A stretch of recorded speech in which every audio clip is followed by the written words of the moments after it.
வணக்கம் அன்பர்களே, இது உங்கள் கதை கேட்கலாம் அலைவரிசை. இன்னைக்கு நம்ம கேட்க போகிற கதையோட தலைப்பு இந்த முறை மட்டும். எழுதியவர் அனுராதா ரமணன் அவர்கள். வாங்க கதை கேட்கலாம். கொடைக்கானலில் கொண்டை ஊசி வளைவில் கூட வேகத்தை குறைக்காமல் அந்த மோட்டார் சைக்கிள் சீறி பாய்ந்தது. ஹேய், மெதுவா! வனிதா வருணை இறுக அணைத்து கொள்ள அவனோ சிரித்தபடி இன்னமும் வேகத்தை கூட்டினான். இத்தனை வேகமா போனா நான் உங்க வண்டியில ஏறவே மாட்டேன். மெதுவா போங்க, இல்லே குதிச்சிடுவேன். வனிதா காற்றை கிழித்து கொண்டு அலற, எங்கே அவள் சொன்னபடி செய்துவிடப் போகிறாளோ என்கிற பயத்தில் அவனும் வேகத்தை குறைக்க அவளும் அவனை விட்டு சற்று விலகி உட்கார்ந்தாள். அப்பா, என்ன ஒரு ராட்சச வேகம்! வனிதாவின் முகத்தில் நிஜமான கோபம். வருண் வண்டியை ஒரு பக்கமாய் ஓரங்கட்டினான். அப்படியே இவள் பக்கம் திரும்பி உட்கார்ந்தான். லுக், உன்னை நான் என்னோட வாகனத்தில் எத்தனை நாளா அழைச்சிட்டு போறேன்? ஏன் 6 மாசமா? இந்த 6 மாசத்துல உன் சுண்டு விரல் நுனியையாவது நீ தொடவிட்டிருக்கியா? அதுவே இப்போ வண்டி வேகத்தில் என்னை இறுக்கி பிடிச்சிக்கல? நல்ல பையனா விலகி நின்று கை கட்டி வாய் பொத்தி, மேடம் ப்ளீஸ் ஒரே ஒரு கிஸ் கிடைக்குமான்னு பிச்சைக்காரன் மாதிரி யாசகம் கேட்டால் நீங்கள் எல்லாம் லட்சியம் பண்ணாமல் போவீங்க. அதுக்காக கோவிச்சுக்காதே. என்னமோ ஒரு வேகம், பூனைக்குட்டி மாதிரி உன்னோட உரசணும்னு. எல்லாமே கல்யாணத்துக்கு அப்புறம்தான்னு சொல்வேன். சரி, ஒத்துக்கிறேன். அதோ அந்த மேல் உதட்டில் சின்னதாக கொசுவோ என்னமோ உட்கார்ந்துருக்கே, அதையாவது தட்டி விடலாமா வேண்டாமா? வனிதா அந்த வினாடியில் வெட்கி சிரித்தாள். அது ஒன்றும் கொசு இல்லை, மச்சம். அடடா, இந்த 6 மாசத்துல ஒரு தடவை கூட இதை நான் பார்த்ததே இல்லையே. முகத்தை எங்கே பார்க்க விடுறே? எங்கே, இப்படி திரும்பு. அவன் அவளது முகவாயை தொட்டு திருப்ப அவளோ அவனது கரங்களை மென்மையாய் தட்டிவிட்டாள். எல்லாம் அப்புறம். இதுக்கு கூடவா? வனிதா, அந்த அப்புறத்தை, அதான் கல்யாணத்தை எப்போ வச்சுக்கலாம்? நான் ரெடி. மதுரையில் இருக்கிற அப்பா அம்மா கிட்ட சொல்லிட்டா அடுத்த நிமிஷமே காரை போட்டுட்டு கொடைக்கானலுக்கு வந்து நேரிடையாக உன் அம்மா அப்பா கிட்ட பேசி. ஸ்டாப். வனிதா அவனை பார்த்து கனிவாய் சிரித்தாள். நான் இப்பத்தான் வேலைக்கு போகவே ஆரம்பிச்சிருக்கேன் வருண். குறைஞ்சது இன்னும் 2 வருஷமாவது அப்பா அம்மாவுக்காக ஏதோ என்னால் முடிஞ்சதை சம்பாதிச்சு கொடுக்கணும்னு இருக்கேன். உங்களுக்குத்தான் என் கதை தெரியுமே. இதை சொல்லும்போதே வனிதாவின் குரல் துயரத்தில் இழைந்தது. இப்போ என்ன, உங்கள் அப்பா அம்மாவுக்கு எங்கள் வீட்டில் இடமில்லையா? நீ தான் எங்கள் மதுரை வீட்டை பார்த்துருக்கியே. இந்த தெருவில் வாசல்னா அடுத்த தெருவில் தான் புழக்கடை. என்ன, நீ வந்தப்ப என்னோட பேரண்ட்ஸ் திருநெல்வேலிக்கு போயிட்டாங்க. பார்க்க முடியாமல் போச்சு. இதை சொல்லும்போதே அவன் அவளை கீழ்கண்ணால் பார்த்து கொண்டேதான் சொன்னான். மதுரை வீட்டில் நடந்த சம்பவத்தை வனிதா அத்தனை சுலபத்தில் மறக்க முடியுமா என்ன? சின்ன எஜமானர் வந்தது தெரிந்து 4 வீடு தாண்டியுள்ள கணக்கு பிள்ளை ஓடி வந்து சாவியை கொடுத்ததும், காப்பி போட்டு தரட்டுமா என்று கேட்டதும், ஏன், எங்கே போனாங்க அம்மாவும் அப்பாவும்? திருநெல்வேலியில் அப்பாவோட அக்கா பேத்திக்கு காது குத்தி கல்யாணங்க. நாளைக்கு காலையில் வந்துடுறதா? ஏன் தம்பி, ராத்திரி ஃபோனில் பேசினீங்களே, அப்போ கூட சொன்னாரே. எங்கே சொன்னார்? முக்கியமான விஷயத்தை கோட்டை விட்டுடுவார். ஊர்க்கதையெல்லாம் பேசுவார். சரி, நான் பார்த்துக்கிறேன், நீ இருப்போம். அந்த நேரத்தில் கணக்கு பிள்ளையும் கூட இருந்தால் பரவாயில்லையே என்றுதான் நினைக்க தோன்றியது வனிதாவுக்கு. இதை சொல்ல மனம் தைரியம் கொடுக்கவில்லை. என்மேல் அத்தனைதான் நம்பிக்கைப்பா என்று கேட்டு குதிக்க தொடங்கிவிட்டாள். அவள் நினைத்தது போலவே மதுரை வீட்டில் வருண் அவளிடம் எத்தனையோ கெஞ்சியும் கொஞ்சியும் முகத்தை தூக்கி வைத்து கொண்டும் முயன்று பார்த்து விட்டான். பலன்தான் இல்லை. ப்ளீஸ், வேண்டாமே. எல்லாமே கழுத்தில் 3 முடிச்சு விழுந்ததுக்கு அப்புறம். இங்கே பாருங்க, எங்கள் அப்பாவுக்கு பணக்காரங்கள்னாலே பயம். எனக்காக ஒரு மிடில் கிளாஸ் மாப்பிள்ளையை கூட பார்த்து வச்சிருக்காரு. எங்கள் அண்ணியோட ஒன்று விட்ட தம்பி. காது கேட்காது, அதனாலே வாயும் பேசாது. இங்கேதான் மதுரையில் பேனர் வரைகிற, ஆயில் பெயிண்டிங்ஸ் வரைகிற ஆர்டிஸ்டாக இருக்கான். எங்கேயாவது நம்மை பார்த்துட்டா போச்சு, வாய் பேச முடியாட்டியும் தந்தி பாஷையில் தகவல் அப்பாவுக்கு போயிடும். இத்தனைக்கு பிறகும் மனசே இல்லாமல் கேட்டான் வருண். ஒரே ஒரு வெஜிடேரியன் கிஸ், இந்த ஒரு தடவை மட்டும்.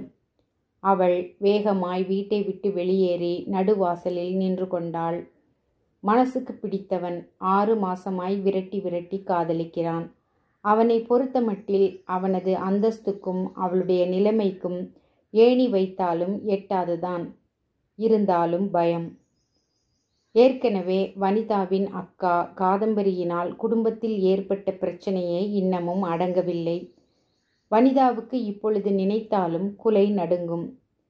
இப்படித்தான் காதம்பரி அந்த வீட்டிலேயே மூத்தவன் ரவியும் இவளும் தான் எலும்பிச்சை நிறம். வனிதா மாநிறம்தான். காதம்பரிக்கு கண் மூக்கு வாய் என்று எல்லாமே செதுக்கி எடுத்தாற்போல. படிப்பும் நிறைய. குடும்பம் கொடைக்கானலில் இருக்க இவள் மட்டும் சென்னையில் பணியாற்றினாள். மாசம் சுளையாய் 5000 அனுப்பி கொண்டிருந்தாள். திடுதிப்பென 5000 7000 ஆயிற்று. கம்பெனியில் பதவி உயர்வு என்றாள். 7-8 மாதத்தில் வயிற்றில் 4 மாச சுமையோடு வந்து நின்றாள். அப்பா கொடைக்கானலில் பலராமன் காபி கிளப் என்கிற 10 அடிக்கு 10 அடி இடத்தில் தினமும் பொங்கல், வடை, பூரி, இட்லி என போர்டு எழுதி வைத்துவிட்டு கன்னத்தில் கை வைத்து அதிதிகளுக்காக காத்திருப்பவர். சீசன் சமயங்களில் வண்டி ஓடும். அதுவும் முன்போல் இல்லை. இப்பொழுது திரும்பிய இடங்களில் எல்லாம் பாருடன் கூடிய ஹோட்டல்கள். யாராவது தேடி வந்தால்தான் உண்டு. பெரியவன் ரவியை நம்பி பிரயோஜனமே இல்லை. ஹோட்டல் கொஞ்சம் கலகலப்பாக இருந்த காலத்திலேயே சரக்கு மாஸ்டர் பெண்ணுடன் கொடைக்கானல் முழுக்க சுற்றி கடைசியில் தனது இன்ஜினியரிங் படிப்பு முடிந்தவுடன் இவளைத்தான் கட்டுவேன் என்று ஒற்றை காலில் நின்று ஜெயித்து திருமணமானதும் அமெரிக்காவுக்கு கிளம்பி போனவன்தான். வருஷம் 2 ஆகிறது. இதுவரையில் ஏன், எப்படி இருக்கிறீர்கள் என்று ஒரு வார்த்தை கேட்டதும் இல்லை, கடிதம் எழுதியதும் இல்லை. சரக்கு மாஸ்டர் மாமனார் மட்டும் தன் மகளின் பெயரில் ஹோட்டல் மீனலோசனி என்று பிரமாதமாய் கட்டிக்கொண்டு அமர்க்களமாய் இருக்கிறார். காதம்பரியை அந்த நிலைக்கு ஆளாக்கியவனும் வசதி படைத்தவன்தான். செய்வதையெல்லாம் செய்துவிட்டு கடைசியில் உங்க அப்பாவை விட்டு எங்க அப்பா கிட்ட பேசச் சொல்லு என்று தீர்மானமாய் சொல்லிவிட்டான். பலராமன் அவர்தானே இந்த அசட்டு பெண்ணை பெற்ற அதிபுத்திசாலி. கொடைக்கானலுக்கும் சென்னைக்கும் ரயிலில் பறந்து பறந்து விழாதவர்களின் காலில் எல்லாம் விழுந்து எத்தனையோ ஏசலையும் பேச்சுக்களையும் மடி நிறைய வாங்கி கட்டிக்கொண்டு கடைசியில் ஒரேயொரு வாக்குறுதியை கொடுத்து பெண்ணையும் அந்த இடத்தில் மருமகளாக உட்கார வைத்துவிட்டு வந்தார். இனிமே இவளை பார்க்க உங்க வீட்டில் இருந்து ஒரு ஈ காக்கா வரக்கூடாது. ஆகட்டும், வளைகாப்போ பிரசவமோ நாங்கள் பார்த்துக்கிறோம். சந்தோஷம். இப்படி சொல்லிவிட்டு வந்து விழுந்தவர்தான் இப்போது படுத்த படுக்கையாய் பலராமன் காபி கிளப் இப்போது பலமே இல்லாத காபி கிளப் ஆகிவிட்டது. பணம் இல்லாத போது சுற்றமாவது நட்பாவது.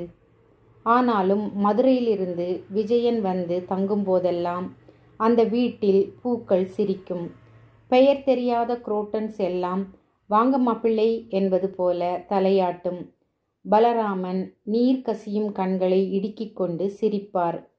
அவர் மனைவி இந்த 3 குழந்தைகளை பெற்ற தாய் ஜானகி டீத்தூள் வாங்கி வர கடைக்கு ஓடுவாள். அப்பாவுக்கு விஜயை ரொம்ப பிடிச்சு போச்சு வனிதா. அவனுக்கென்ன பேச்சில்லை, அவ்வளவுதானே. அவனோட விரல் பேசுது. அவன் வரைகிற படத்தை 4000 5000 கொடுத்து வாங்கிட்டு போகிறாங்க. மதுரையில் சொந்தமாக கடை வச்சிருக்கான். மாதம் 10,000 ரூபாய் பக்கமாக வரும். தாய் தகப்பன் இல்லாத அனாதை.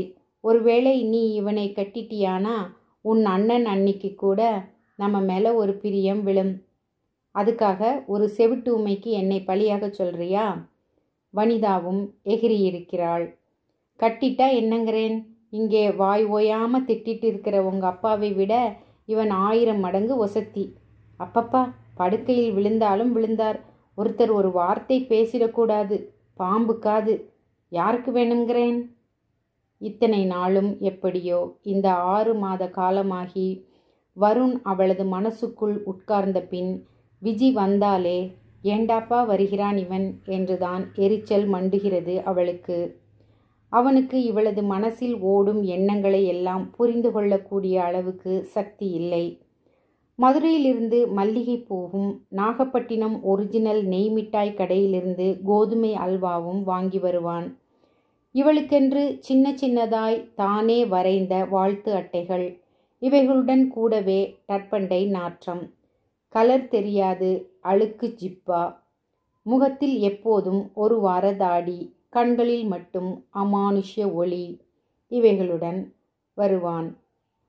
வனிதாவுக்கு மூக்கை துளைக்கும் பெர்ஃப்யூம் வாசனையும், அலைப்புரளும் கிராப்பும், ஆரோக்கியமான தேகமும், சதைப்பிடிப்பான கன்னமும், எல்லாவற்றுக்கும் மேலாக பூவை சுற்றும் வண்டாக திரியும் வருணின் அருகாமையில் கிடைக்கும் சுகம் இருக்கிறதே, அது மனசை அலைக்கழிக்கும். அவன் கெஞ்சுகிற போதெல்லாம் உதறிவிட்டு அப்புறம் சி ஒரு தடவை ஒத்திக்கிட்டு இருக்கலாமோ என்று ஏங்க வைக்கும். இன்று அவனுடன் இந்த விஷயத்துக்காக முகத்தை முறித்து கொண்டு வந்த போது கூட தனக்குள் நினைத்து கொண்டாள், இந்த முறை மட்டும்தான் இப்படி, அடுத்த தடவை கொஞ்சம் விட்டு கொடுக்கலாம், பாவம். அம்மா, நான் ஆபீஸுக்கு புறப்படுறேன். வனிதா காலில் செருப்பை மாட்டிக்கொண்டே கத்திய போது ஜானகி ஏதோ கை காரியமாய் வாசற்பக்கம் வருவது போல வந்து மகளின் காதில் கிசுகிசுத்தாள். அப்பா கிட்ட சொல்லிட்டு போ. ஓ சாரி, மறந்துட்டேன். அப்பா, போயிட்டு வரேன். தடம் ஜாக்கிரதை, காலம் ரொம்ப கெட்டு கிடக்கு.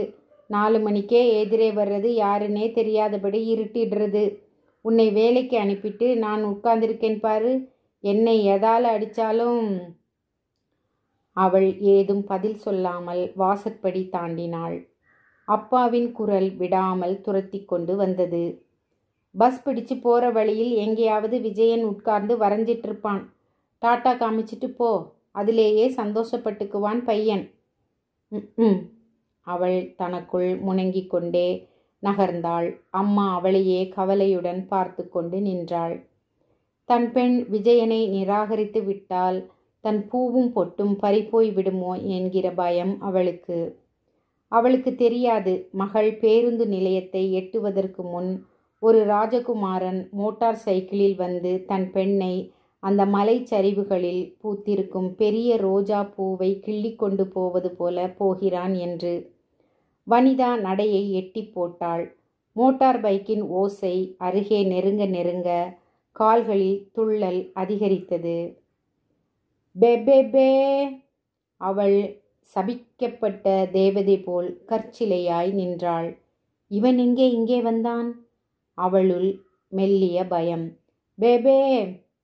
எங்கிருந்து குரல் வருகிறது என்று பரபரவென பார்வையை ஓட்டியவளுக்கு பக்கத்தில் இருந்த பச்சை பள்ளத்தாக்கில் விஜி தென்பட்டான். எதிரில் 13 மிஞ்சினால் 16 வயது சிறுமி, பச்சையாய் பராரியாய், தலைமுடி செம்பட்டை பறக்க, விழிகளில் மருட்சி மின்ன. அப்பொழுதுதான் வரைவதற்கு தேவையான கான்வாஸை பிரித்து பலகையில் பொருத்தி கொண்டிருந்தான் விஜயன். வனிதாவை கண்டதும் 4:08 மேலே ஏறி வந்தான். அச்சோ, இந்த நேரம் பார்த்து அவர் வந்துடாம இருக்கணுமே.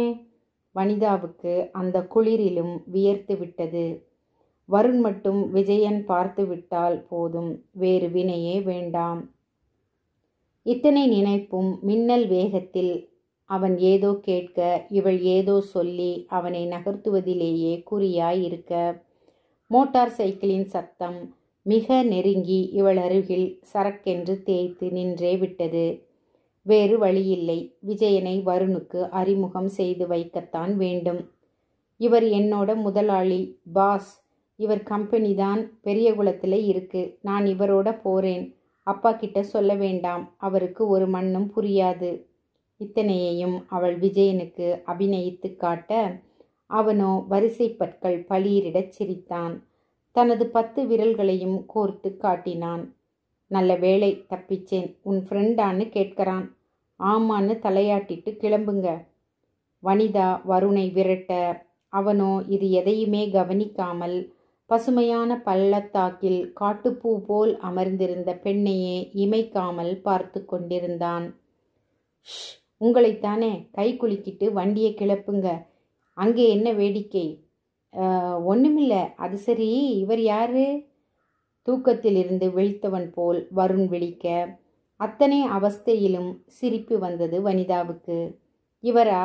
இவர்தான் நான் சொல்லலே, என்னை கட்டிக்க போறவரு. என்னது? அப்பா அப்படித்தானே நினைச்சுக்கிட்டு இருக்காரு. இவரை பொறுத்த வரைக்கும் இவர் வரைகிற ஓவியங்களுக்கும் கண்களால் பார்க்கிற நிஜ மனிதர்களுக்கும் ஒரே ஒரு வித்தியாசம். படத்தில் இருக்கிறவங்க நகர மாட்டாங்க, நிஜத்தில் இருக்கிறவங்க அப்படி இல்லை, எங்கேயாவது ஓடிட்டே இருப்பாங்க. மற்றபடி ஒரு மௌனப்படம் பார்க்கிற மாதிரி தான் உலகம். நிஜமாவே நீ இவனை கட்டிக்க போறியா? அதை தீர்மானிக்க வேண்டியது நீங்க தானே. சீக்கிரம் புறப்படுங்க. வருண் விஜயனின் கரத்தை பிடித்து குலுக்கியதில் சத்தியமாய் நட்பில்லை. வண்டியை கிளப்பிய போது கூட ஒரு முறை அவன் அந்த சிறுமியை திரும்பி பார்க்க தவறவில்லை. வனிதாவும் அவன் பார்வை போன திசையை பார்த்தாள். ஆனால் அப்போது அந்த சிறு பெண் உட்கார்ந்திருந்த இடம் காலியாக இருந்தது. அந்த பொண்ணை உங்களுக்கு முன்னாலேயே தெரியுமா? எந்த பொண்ணை? அதான் மாடலிங்கா உட்கார வைத்திருந்ததே அந்த பொண்ணை. அது மாடலிங்கா? வண்டியின் ஓட்டத்திலேயே குலுங்கி சிரித்தான் அவன். ஏன் சிரிக்கிறீங்க? பின்ன என்ன, உங்கள் வீட்டு வருங்கால மாப்பிள்ளை. அதான் அந்த டெஃபெண்டம் ஆசாமிக்கு அழகு எங்கே இருக்குன்னே தெரியலையே. கச்சிதமாக நடமாடும் பெயிண்டிங் மாதிரி நீ இருக்கே. ஏதோ ஒரு அழுக்கு மூட்டையை கொண்டு வந்து. அதெல்லாம் அவங்க டேஸ்ட். என்னையும் வரைஞ்சிருக்கான். எப்படி எப்படி எப்படி? அவன் மோட்டார் சைக்கிளின் வேகத்தை குறைத்துவிட்டு திரும்பி பார்த்தான். விழிகள் கொள்ளாமல் பொறாமை. எந்த மாதிரி போஸ் கொடுத்தே? சி, இந்த ஆம்பளைங்களுக்கே பொறாமை ஜாஸ்திப்பா. போங்க, இப்படியெல்லாம் கேட்டா நான் நடந்தே போகிறேன். ஏற்கனவே லேட் ஆயிருச்சு. அவள் முகத்தை கடுப்பாக்கி கொள்ள வருண் உடனே பேச்சை மாற்றினான். பொறாமையா? எனக்கு கிடைக்காத ஒன்று இன்னொருத்தனுக்கு கிடைச்சிருந்தா தானே பொறாமை. பூந்தோட்டமே என் கையில், தெருவில் போகிறவன் கையில் ஒரு சப்பாத்தி கள்ளி செடி இருந்தா எனக்கு என்ன வந்தது? ஆமாம், இந்த ஆள் அந்த குட்டியை வளைச்சி போட்டு என்ன செய்யறார்? படம் வரைகிறான். அதான் பார்த்துட்டு இருந்தீங்களே. எல்லா ஆம்பளைங்களும் இப்படித்தான் ஆரம்பிப்பாங்க. வருண் ஏதோ பெரிய ஜோக்கை சொன்னது போல தனக்குத்தானே சிரித்து கொண்டான். அப்போது கூட அந்த பெண்ணை உங்களுக்கு தெரியுமா என்று கேட்க நினைத்தவள் வண்டியின் வேகத்திலும் காற்றின் குளுமையிலும் எல்லாவற்றையும் விட அவனின் புதுச்சட்டையிலிருந்து கிளம்பிய நறுமணத்திலும் மறந்தே போனாள். இப்போது நினைத்தாலும் வருணை அவள் சந்தித்த முதல் நாள் அவளுள் பசுமையாய் விரியும். பெரிய குளத்தில் ஒரு கம்ப்யூட்டர் சென்டரும் கூடவே ஒரு ஜெராக்ஸ் கடையும் வைத்திருந்தான் அவன். நேர்முகத் தேர்வுக்காக வந்திருந்தாள் அவள். உங்கள் பேர் வனிதாவா? ஆமாம். என்ன படிச்சிருக்கீங்க? என்ஐடியிலே பிஜிடிசி. ஏன் ஜாவா படிக்கலையா? படிக்கணும், மதுரை போய் படிக்கணும். அப்பாவுக்கு உடம்பு சரியில்லை. எங்கே இருக்கீங்க? மேலே. அவள் தலைக்கு மேல் ஒற்றை விரலை சுட்டி காட்டினாள். எங்கே? வானத்திலையா? நோனோ, கொடையில். இப்போ வேலைக்கு சேர்ந்துட்டு 3ஆம் மாதமே கல்யாண பத்திரிக்கையை நீட்ட மாட்டீங்களே. எதுக்கு கேட்குறேன்னா, மறுபடியும் பேப்பர்லே விளம்பரம், இன்டர்வியூ. என்னால் முடியாதுப்பா. என்னவோ இங்கே வர்ற பொண்ணுங்களுக்கெல்லாம் சீக்கிரமாகவே மாப்பிள்ளை கிடைச்சிடுறாங்க. நீங்கள் பார்க்குறதுக்கு வேற சிம்ரன் கணக்காக இருக்கீங்களா? எனக்கு நம்பிக்கை இல்லை. அவன் சிரித்தான். அவள் பரிதாபமாய் அவனை பார்த்தாள். இப்போதைக்கு கல்யாணம் கிடையாது சார். எங்கள் அப்பா. இப்படி ஆரம்பித்து அவளது கதையை அங்கே கொஞ்சம் இங்கே கொஞ்சம் என்று பீத்து காட்டி, ஆரம்பத்தில் ஏதோ எதேச்சையாக கொடைக்கானலுக்கு வந்தவன் பஸ் நிறுத்தத்தில் இவளை பார்த்து தனது பின் இருக்கையில் இடம் கொடுத்தார் போல நடந்து கொண்டவன்தான். இப்பொழுது தனது வீட்டையே இவளுக்காக திறந்து விட்டிருக்கிறான். அன்று மாலையில் வீடு திரும்பும்போது கூட சொன்னான், வனிதா, இங்கே பின்னாடி இருக்க எங்கள் கெஸ்ட் ஹவுஸிலே தானே நான் தங்கியிருக்கேன். வாயேன், சூடா ஒரு டீ குடிச்சிட்டு போகலாம். வேணாம்ப்பா, நீங்கள் சும்மா இருக்க மாட்டீங்க. மதுரையில் மேலமாசி வீதி தெரு வீட்டிலேயே 2 பேரும் ஓடி பிடிச்சி விளையாடாத குறை. சீ, என்னை எத்தனை மட்டமாக நினைச்சிருக்கே நீ. இதுக்காகவே பார், உன் கழுத்தில் தாலியை கட்டிட்டு 1 வருஷத்துக்கு உன் நிழலை கூட மிதிக்காமல் இருக்க போகிறேன். இத்தனை சொல்கிறேன். என் ரூமில் ஜாவா பற்றி ஒரு புக்கு வச்சுருக்கேன். அதில் ஆன்லைன் ஃபாஸ்ட் பற்றியும் HTML பேக்கேஜ் பற்றியும் ரெஃபரன்ஸ் இருக்குது. படித்து வச்சிட்டியானா? அவன் அதற்கு மேல் சொல்லும்படி அவள் வைக்கவில்லை. முதல் நாளே மனசுக்குள் விழுந்த விதைதான். இந்த முறை மட்டும் இவரது ஆசையை கொஞ்சம் நிறைவேற்றி விடலாம். ஆசை அவருக்கு மட்டும்தானா, உனக்கில்லை? சி, சும்மா இரு. அவள் தன் மனசுக்குள் எழுந்த இன்னொரு குரலை ஓரங்கட்டிவிட்டு அவனை பின்தொடர்ந்தாள். ஒரு பெரிய ஹால், ஒரு படுக்கையருடன் கூடிய நவீன குளியலறை மட்டும்தான். தரையில் விரித்திருந்த கம்பளத்தில் கால் வைக்க கூசியது வனிதாவுக்கு. அறையெங்கும் பணக்காரத்தனம். சுவரில் அது என்ன? புள்ளிமான் ஒன்றை வேங்கை துரத்துவது போல அழகான ஓவியம். அதன் ஓரத்தில் விஜயன் என்கிற அலட்சியமான கையெழுத்து. ஆ! பார்த்தபடி நின்றவளின் காலில் ஏதோ குத்த தன்னை மறந்து கத்தினாள் வனிதா. மிருதுவான கம்பளத்தில் நீல நிற வளையல் துண்டு. வனிதாவின் பூபாதத்தை பதம் பார்த்ததினாலோ அல்லது அந்த அறையில் மிக தத்ரூபமான முறையில் வரையப்பட்டு மாட்டியிருந்த ஓவியத்தை பார்த்த மிரட்சியினாலோ அல்லது நெஞ்சம் முழுக்க காதலின் தாபத்தில் கனிந்து கொண்டிருந்த வேளையில் அபசகுணம் பிடித்தாற்போல் புலி மான் வேட்டை ஓவியத்தை பார்த்த திகைப்பினாலோ அல்லது ஓவியத்தின் ஓரத்தில் இருந்த விஜயனின் கையெழுத்தினாலோ எதனாலோ அந்த கெஸ்ட் ஹவுஸ் எனும் நுழையும் போது அவளுக்கிருந்த துள்ளலும் துடிப்பும் காணாமலே போய்விட்டது. இத்தனாம் பெரிய புக்கை என்னால் தூக்கிட்டு போக முடியாது. நாளைக்கு ஆபீஸ்லே வைங்க, வந்து பார்த்துக்கிறேன். அவள் கூடத்தோடு நழுவ முயல. புக்கோட சேர்த்து உன்னையும் வேணுமானா தூக்கிட்டு வர்றேன். புக்கை விடவும் நீ எடை குறைச்சலாத்தான் இருப்பே. அவன் அவளை அப்படியே தூக்க முயற்சிக்க அவள் தனது பலம் அத்தனையும் உபயோகித்து அவனது பிடியை உதறிக்கொண்டு இறங்கிவிட்டாள். மனசுக்குள் அக்கா காதம்பரி மேடிட்ட வயிறும் அழுது சிவந்த முகமுமாய். அன்றைக்கு வருணுக்கு இவள் மீது ஏகப்பட்ட கோபம். அவளுடன் பேசவே இல்லை. எப்போதும் மோட்டார் சைக்கிளில் ஏற்றிக்கொண்டு கொடை வரையில் வந்து வீட்டுக்கு சற்று தொலைவில் இறக்கிவிட்டு செல்பவன் இன்று அவளை பெரியகுளம் பஸ் நிறுத்தத்திலேயே இறக்கிவிட்டான். முகம் பார்த்து ஒரு பேச்சு வேண்டாம், சின்னதாய் ஒரு சிரிப்பு, எதுவுமே இல்லை. பஸ் வரும் வரையில் கூட காத்திருக்கவில்லை. அவளை அங்கே உதிர்த்த பின் அப்படியே அரை வட்டமாய் மோட்டார் சைக்கிளில் ஒரு சுற்று சுற்றி தனது கோபத்தை காட்டும் வகையில் சீறி பாய்ந்தான். இந்த முகம் புதிது வனிதாவுக்கு. இந்த வேளையில் சேர்ந்த சில நாட்களிலேயே அவன் அவளை சுகமான பயணத்துக்கு பழக்கப்படுத்தி விட்டான். என்னது, பஸ்லே போறியா? நாளைக்கு என் பொண்டாட்டியா போறவ நீம்மா.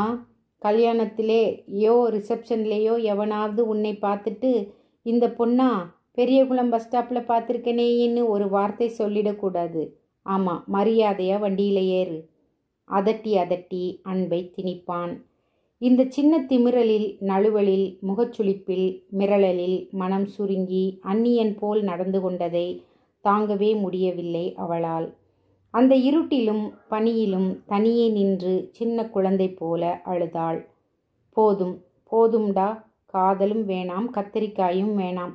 பேசாம அப்பா சொல்கிற பிள்ளையை கட்டிக்கிட்டு. யாரு, அந்த விஜயனையா? நினைக்கும் போதே பனிக்காற்றில் டர்பண்டைன் வாடை. என்ன வந்ததும் வராததுமா படுத்துட்டே விஜி? ஆனால் நீ வந்த உடனே சுட்டு தரணும்னு சோளத்தட்டையை வாங்கிட்டு வந்து அவனையே தின்ன சொல்லு போ. அவள் கட்டிலில் குப்புறப்படுத்து ஓசையின்றி அழுதாள்.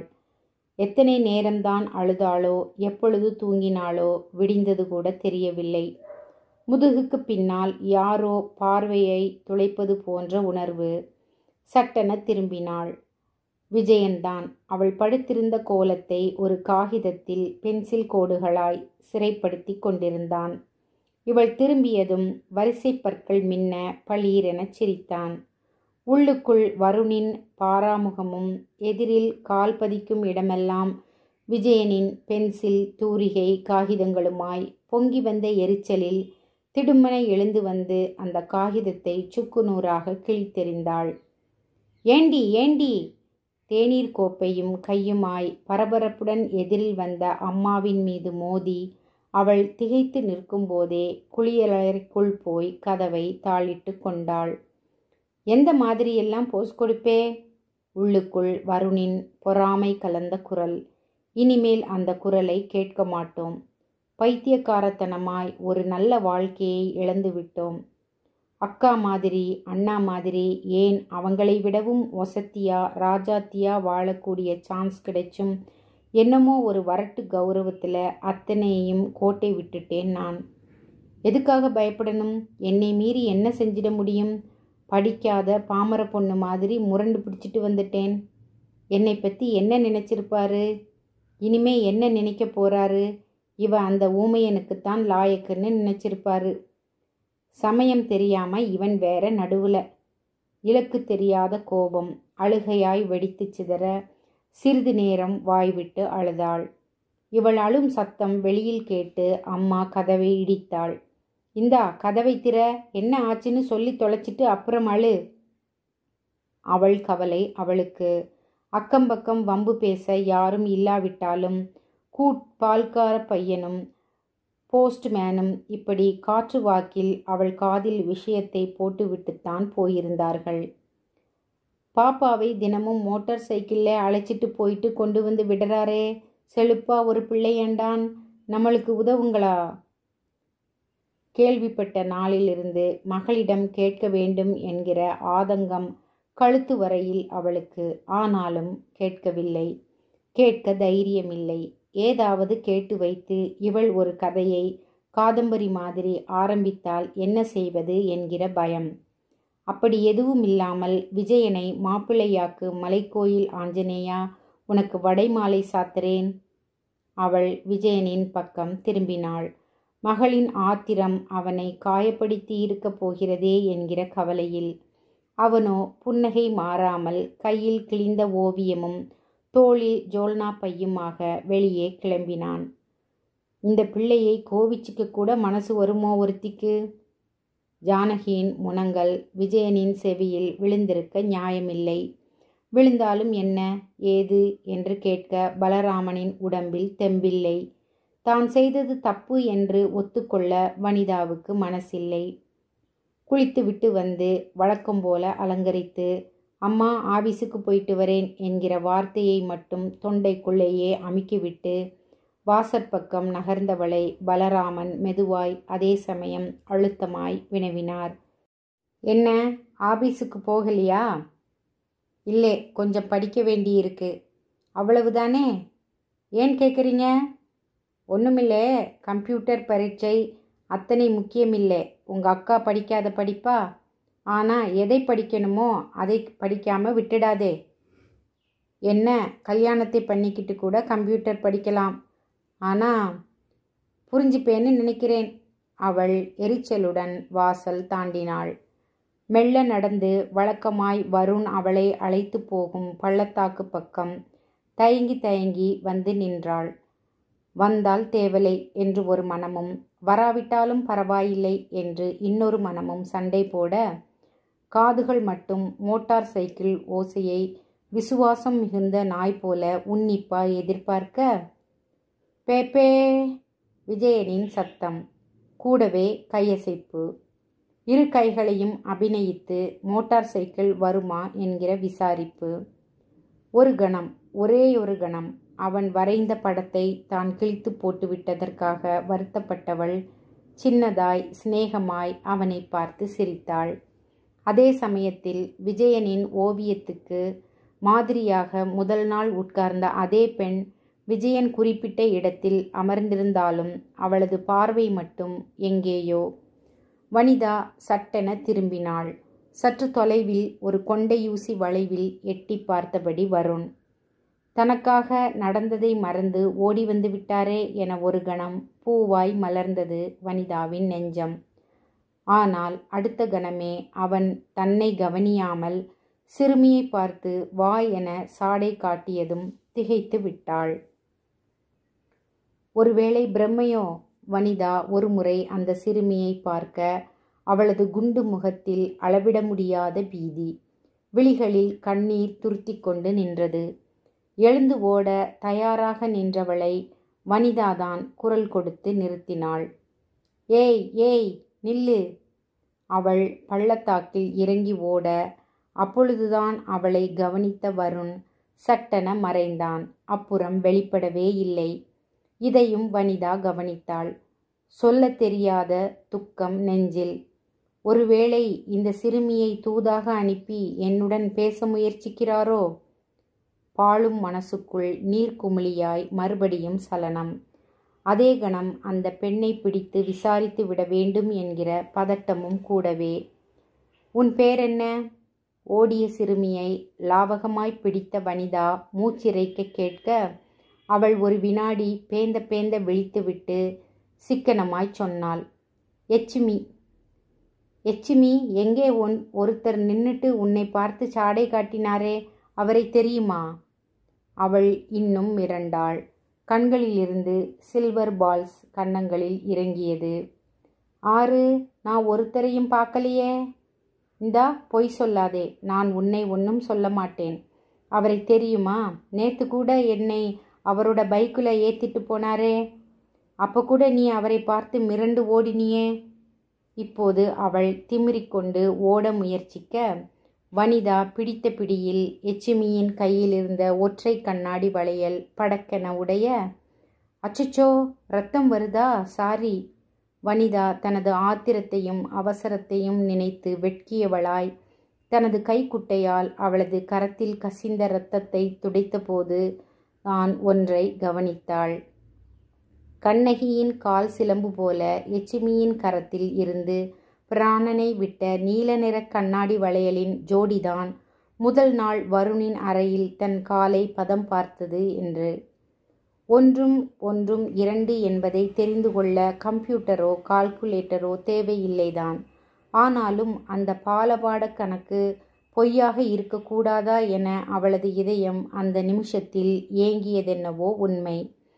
இத்தனை வேகத்திலும் விஜயன் எங்கிருக்கிறான் என்பதை கவனிக்க தவறவில்லை அவள். அவன் வர்ணங்களை குலைத்து கொண்டிருந்தான். நடுநடுவே தலையை உயர்த்தி இவர்களை பார்த்து மென்மையாய் சிரித்தான். விடுங்கக்கா, அண்ணன் இப்ப கூப்பிடுவாரு. எச்சிமி நெளிந்தாள். விடுவதா இல்லை வனிதா. இப்படி படத்துக்காக உட்கார்ந்தா அண்ணன் எவ்வளவு ரூபா தருவாரு? தினமும் ஒரு பொட்டலம் பிரியாணி கறித்துண்டு தவிர 20 ரூபா. அண்ணன்கிட்ட சொல்லி உனக்கு இன்னைக்கு 50 ரூபாயா வாங்கித்தர்றேன். இப்போ சொல்லு, அந்த மோட்டார் சைக்கிள் அது ஒரு மனுஷனா? தூ. 13 வயசுக்கு எச்சிமி ஆவேசமாகவே தொண்டையை காரி எச்சிலை துப்பினாள். ஏன் ஏன் அப்படி சொல்றே? வனிதாவின் முகத்தில் கலவரம் அப்பியது. பின்னே என்ன, நான் பிச்சைக்காரிதான். எங்கள் குடும்பமே பிச்சைக்கார குடும்பம்தான். ஒரு நாள் இவர்கிட்ட பிச்சை கேட்டேன். அப்போ இவர் பெரிய குளத்து பஸ்ஸில் யாரோ ஒரு பொண்ணை மதுரைக்கு ஏற்றி விட்டுட்டு திரும்பிட்டு இருந்தாரு. என்னை ஒரு மாதிரியாக பார்த்துட்டு கையில் சில்லறை இல்லை, வீடு பக்கத்தில் தான் இருக்குது, கூடவே வா 10 ரூபா தர்றேன்னாரு. ஆயா கிட்ட கொண்டு கொடுத்தா சந்தோஷப்படுமேன்னு கூடவே போனேங்க்கா. நீ ஏறிட்டு போன அதே பைக்கில் தான். அப்புறம் அந்த பெண் ஒரு முறை இவளை நிமிர்ந்து பார்த்துவிட்டு தலையை குனிந்து மெல்ல விசும்பத் தொடங்கினாள். போதும், சொல்லாதே. வனிதா கழிவிரக்கம் தாழாமல் அந்த சிறுமியை தன்னோடு சேர்த்து அணைத்து கொண்டாள். 3 நாள் அங்கேயே வீட்டுக்குள்ளேயே வச்சு அக்கா. அக்கா ஏன் அழுவுறே? ஒன்றுமில்லை, நீ வா போகலாம். அவள் எச்சிமியின் கையை பிடித்து அழைத்து வந்து விஜயனின் எதிரில் உட்கார வைத்தாள். நீ ஆபீஸுக்கு போகலையா? விஜயன் அக்கறையுடன் வினாவ, இவள் சாடையிலேயே அவனிடம் சொன்னாள். ஆபீஸுக்கு போகிற பெண்டாட்டி தான் உனக்கு வேணுமா? சீச்சி. அவன் இரு கைகளையும் குறுக்கே மறித்து தேவையில்லை என்கிற பாவனையில் அபிநயிக்க, தொலைவில் மோட்டார் சைக்கிளின் சத்தம். அதோ மிக யதார்த்தமாய் இவளை ஆபீஸுக்கு அழைத்து போவதற்காக வருண். பள்ளத்தாக்கில் நின்று கொண்டிருந்த வனிதாவை பார்த்து ஆவேசமாய் கத்தினான் அவன். ஆபீஸுக்கு நேரமாச்சு, வரலையா? இல்லே, நான் வேலைக்கு வரலே. உங்க வாக்கு முகூர்த்தம், எனக்கு கல்யாணம் நிச்சயமாயிடுச்சு. மாப்பிள்ளை இவர்தான். இப்படி சொன்ன வனிதா யாரும் எதிர்பார்க்காத வண்ணம் ஓடிச் சென்று விஜயனை அணைத்து கன்னத்தில் முத்தமிட்டாள்.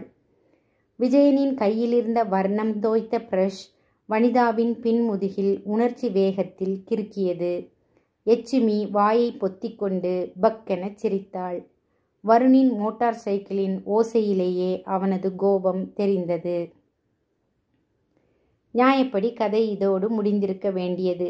ஆனாலும் விஜயனை முத்தமிட்ட வனிதா வெட்கத்துடன் வீட்டுக்கு ஓட, அதற்கு பின் அங்கே நடந்த ஒரே ஒரு சம்பவத்தை சொல்லி கதையை முடிக்க வேண்டி இருக்கிறது. வனிதா தொலைவில் புள்ளியாய் மறையும் வரையில் காத்திருந்த விஜயன் எச்சுமியை அருகில் அழைத்து பாசத்துடன் அவளது முதுகில் தட்டி கொடுத்தான். முதல் நாள் மோட்டார் சைக்கிளுடன் வருணை பார்க்கும்போதே விஜயனுக்கு வனிதாவின் தாயும் தந்தையும் காகிதத்தில் எழுதி காட்டி கண்ணீர் சிந்தி புலம்பியது நினைவுக்கு வந்தது. இந்த ஊர்லே அதிகம் வம்பு வழக்கு இல்லே விஜி. ஆனாலும் வனிதாவோட போக்கு சரியில்லைன்னு இரண்டொருத்தர் பேசிக்கிறாங்க. எவனோ ஒருத்தனோட மோட்டார் சைக்கிள்லே அவன்தான் அவளோட முதலாளி போல இருக்கு. தினமும் இவளை அழைச்சிட்டு போய் கொண்டு வந்து விட்டு பயமா இருக்குப்பா. பலராமன் உணர்ச்சி மேலிட்டு அவன் தோளில் முகம் புதைத்து அழ, அவன் அவரை சமாதானப்படுத்தி முதுகில் தட்டி கொடுத்து விட்டு வந்தான். கவலைப்படாதீங்க, நான் பார்த்துக்கிறேன்.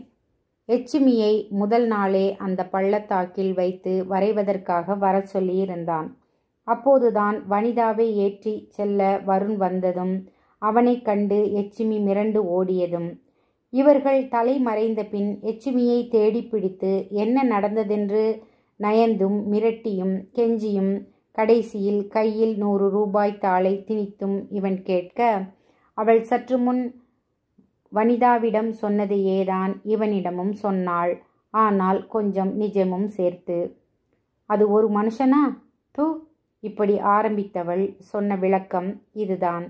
காசு கேட்டேன், 10 ரூபா தர்றேன்னு வீட்டுக்கு அழைச்சிட்டு போனான். ரூமு முழுக்க ஒரே சிகரெட்டு, தண்ணி வேற. தரையெல்லாம் கூட்டி க்ளீன் பண்ண சொன்னான்.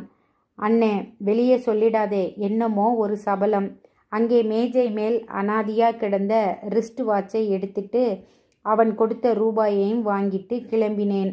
ஆனால் கண்டுபிடிச்சிட்டான். கையை பிடிச்சு இழுத்ததில் கண்ணாடி வளைவி எல்லாம் நொறுங்கி போச்சு தெரியுமா? பெரியகுளம் சந்தையில் ஆயா வாங்கி தந்தது. திருடின குத்தத்துக்காக 3 நாள் ரூமுக்குள்ளேயே அடைச்சி வச்சிருந்தான். நிதம் சாயங்காலம் 2-3 பொம்பளைங்களோட வந்து கூத்தடிப்பான். இவங்க போடுற குப்பையையும் எடுக்கிற வாந்தியையும் க்ளீன் செய்கிறது நான். 3 நாள் அழுதுகிட்டே செஞ்சேன். சமயம் கிடைச்சப்ப தப்பிச்சிட்டு ஓடியாந்துட்டேன். ஏனண்ணே, என்னைய ஜெயிலே போட்டுடுவானா? விஜயனுக்கு காது கேட்காது, வாய் பேசாதுதான். ஆனால் மற்றவர்களின் உதட்டசைவை கொண்டு மிக துல்லியமாக புரிந்து கொள்ள முடியும். அண்ணே, என்னை பார்க்கிற இடத்துல எல்லாம் விடாம துரத்துறான் இவன். எச்சுமி புலம்ப விஜயனின் மனம் வேகமாய் வேலை செய்தது. சின்ன மீனை போட்டு பெரிய மீனை பிடிப்பது மட்டுமின்றி பெரிய மீனினால் கன்னி மீனுக்கு ஆபத்து ஏற்படாமல் காப்பாற்றுவது எப்படி? எந்த ஜென்மத்தில் என்ன பொய் சொன்னோமோ இந்த ஜென்மத்தில் பேச முடியாமல் இப்படி ஓர் ஊனத்துடன் பிறந்து விட்டோம் என்று அவன் அடிக்கடி வருத்தப்படுவதுண்டு. இந்த பிறவியிலும் இப்படியொரு பொய்யை அறியா பெண்ணை விட்டு சொல்கிறோமே என்கிற வருத்தம் அவனுக்கு இல்லாமல் இல்லை. ஆனாலும் பாழுங்கிணற்றில் கண்ணை திறந்து கொண்டே விழப்போகிறவளை காப்பாற்ற வேண்டும் என்கிற ஒரேயொரு உத்வேகத்தில் இந்த முறை மட்டும் என்று அவன் முயற்சி செய்தான். எப்போதும் நான் உனக்குத்தான் என வனிதா கொடுத்த உத்தரவாதம் சத்தியமாய் அவன் எதிர்பாராததுதான். எச்சுமியின் காட்டில் அன்று மழையோ மழை. அன்பர்களே, இதே போல வேறு பல கதைகளை கேட்க கதை கேட்கலாம் சேனலை சப்ஸ்கிரைப் பண்ணுங்க, ஷேர் பண்ணுங்க, லைக் பண்ணுங்க. பக்கத்தில் இருக்க பெல் பட்டனையும் அழுத்துங்க. மறக்காம உங்க கருத்துக்களை கமெண்ட்ல சொல்லுங்க. மீண்டும் ஒரு கதையுடன் உங்களை சந்திக்கிறேன். அதுவரை நம்முடன் இணைந்திருங்கள். கதை கேட்கலாம்.